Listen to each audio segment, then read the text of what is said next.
प्रिय विद्यार्थियों, मैं आपको बायोलॉजी के पार्ट सेकेंड में लेकर चल रहा हूं। ध्यान से समझेंगे। अगला हेडिंग है number of cells in organism, है ना। जीव में, ऑर्गेनिज्म में सेल की कितने नंबर होती है, क्वेश्चन आता है। तो आइए मैं आपको विस्तार से बता रहा हूं, आपको सब कुछ तैयार हो जाएगा। कुछ जीवों का शरीर एक सेल से बना है, जिसको क्या बोलते हैं, यूनिसेलुलर ऑर्गेनिज्म। क्या बोलते हैं, यूनिसेलुलर ऑर्गेनिज्म। फॉर एग्जांपल बताएंगे अमीबा, ईस्ट, बैक्टीरिया, एटीसी। ठीक है ना। Amoeba, east, bacteria, unicellular. अगर पूछता है ये भी क्वेश्चन कि give the example of unicellular organism, तो ये बता, याद रखेंगे अमीबा, ईस्ट, बैक्टीरिया। ठीक है ना, याद रखिएगा। अब समझिए, बहुत छोटे छोटे पौधे और कुछ ऐसे छोटे छोटे जीव होते हैं, जीव जंतु होते हैं, ऑर्गेनिज्म होते हैं, उनका शरीर क्या लगभग 100 से 1000 सेल से बना होता है। लगभग 100 to 1000 सेल, मतलब 100 से 1000 सेल से उनका शरीर बना होता है। ऐसे एग्जाम्पल, उनका एग्जाम्पल देख लीजिए। स्पाइरोगायरा, याद रखिएगा, स्पाइरोगायरा, वॉलबॉक्स, एटीसी। हम 2 एग्जाम्पल रखे हैं यहाँ। पूछता है बताइए कौन से ऑर्गेनिज्म है बहुत छोटे छोटे, जिनका क्या कहते हैं, जिनमें 100 से 1000 सेल होती है ना। तो बताएंगे स्पाइरोगायरा या वॉलबॉक्स। ठीक है ना, ये ध्यान दीजिएगा। बहुत सारे ऐसे जीव जंतु होते हैं जिनके शरीर में क्या होता है, 100 से 1000 सेल्स होती हैं। स्पाइरोगायरा इसका एग्जाम्पल है, और वॉलबॉक्स। ठीक है ना।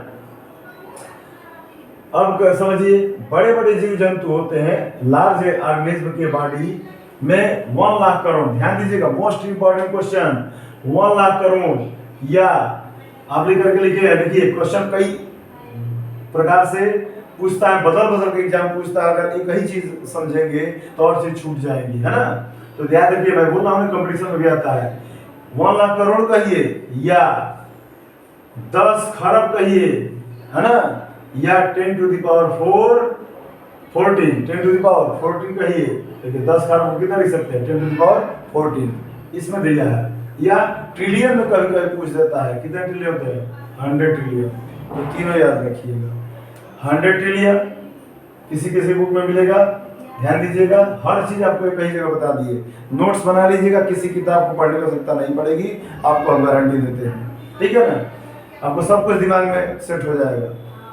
नोट्स बनाएंगे तो, और सुनेंगे मेरी बात को, लेक्चर सुनिए। कह रहा है कि बड़े बड़े लार्ज ऑर्गेनिज्म का बॉडी में कितनी सेल्स होती हैं क्वेश्चन में। तो आंसर क्या देंगे, 1 लाख करोड़। क्या बोलेंगे, 1 लाख करोड़, या 10 खरब, या 10 खरब, या 100 ट्रिलियन, या 100 ट्रिलियन, 100 ट्रिलियन, है ना। ये इंटरनेशनल लैंग्वेज है, सिस्टम में पढ़े हैं। अब देखिए अगला प्रश्न आता है कि what is structure of cell. हम पढ़ने जा रहे हैं स्ट्रक्चर ऑफ सेल, सेल का संरचना। अब समझिएगा, स्ट्रक्चर समझना थोड़ा सा मुश्किल है, लेकिन आइए देखते हैं। सिंपल सेल्स इतनी छोटी होती है, बारीक होती है, सूक्ष्म होती है, सूक्ष्म, कि उन्हें कंपाउंड माइक्रोस्कोप से ही देखा जा सकता है। मतलब कंपाउंड माइक्रोस्कोप से किन्हें देखा जा सकता है, जो बहुत छोटी बहुत सूक्ष्म सेल्स होती हैं। ध्यान दीजिएगा, है ना। सिंपल सेल इतनी सूक्ष्म होती है कि उन्हें कंपाउंड माइक्रोस्कोप से ही देखा जा सकता है। कंपाउंड पूछा जाएगा कि बताइए, जो सिंपल सेल होती है, बहुत सूक्ष्म होती है, कैसे देख सकते हैं, क्या आप अपनी नेक्ड आई से और नंगी आंखों से देख सकते हैं। तो आप कहेंगे नहीं, उसके लिए हमें एक माइक्रोस्कोप चाहिए, उसका नाम क्या है, कंपाउंड माइक्रोस्कोप। तो कंपाउंड माइक्रोस्कोप से ही बहुत सूक्ष्म सेल को देख सकते हैं।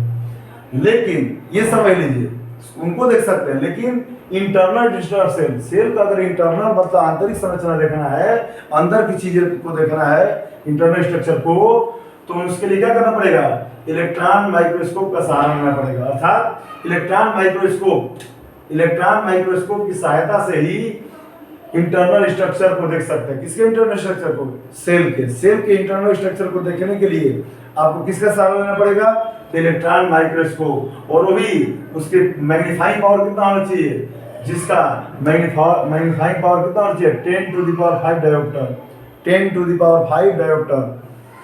पावर को डायोप्टर में मापा जाता है, आप जानते हैं, है ना। मैग्नीफाइंग मतलब आवर्धक, बढ़ाने वाला, उसको छोटा से बड़ा बना देगा। ध्यान समझिए, रटिएगा मत। मैग्नीफाइंग किसका होता है, बढ़ाना। तो मैग्नीफाइंग पावर मतलब आवर्धन क्षमता हिंदी में कहते हैं।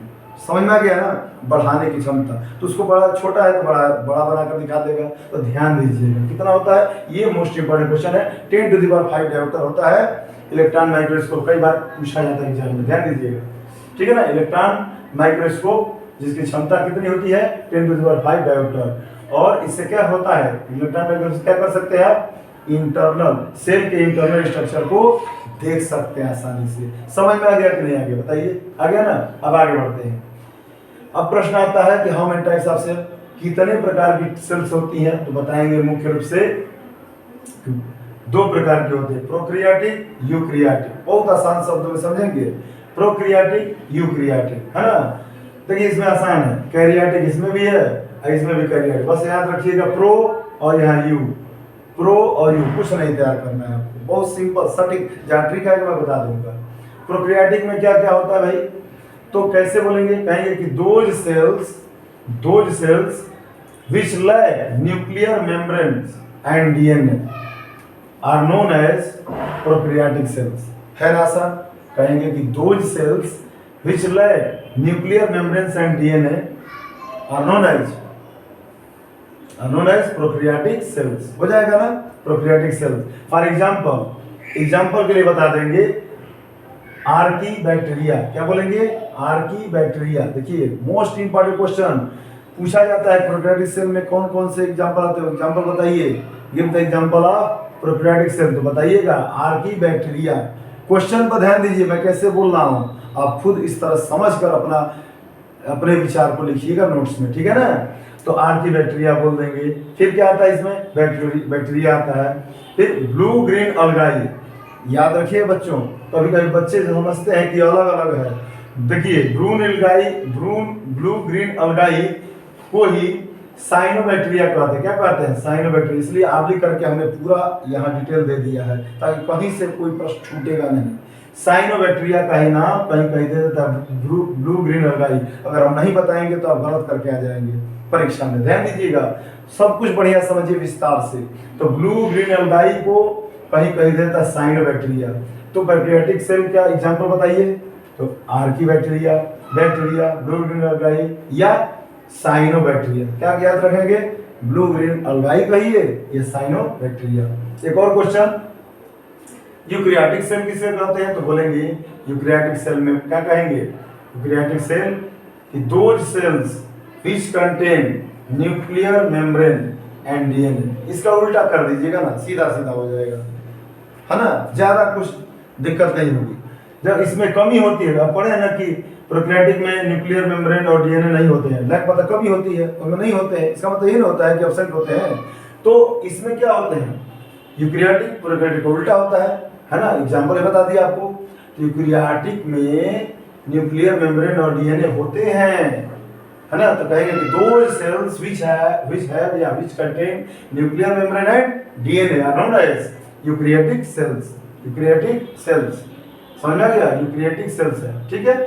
अब इसमें सारे ऑर्गेनिज्म आते हैं, सभी ऑर्गेनिज्म, जीव जंतु, मानव भी आएगा। पूछा जाता है ना, बताइए ह्यूमन या कैट, डॉग, फैलो किस में आएगा, तो यूकैरियोटिक सेल में आएगा, है ना। ध्यान दीजिएगा, इसका एग्जाम्पल बहुत आसान है, सारे ह्यूमन और सभी एनिमल्स, ह्यूमन सहित, ठीक है ना, सब यूकैरियोटिक सेल में आ जाएंगे।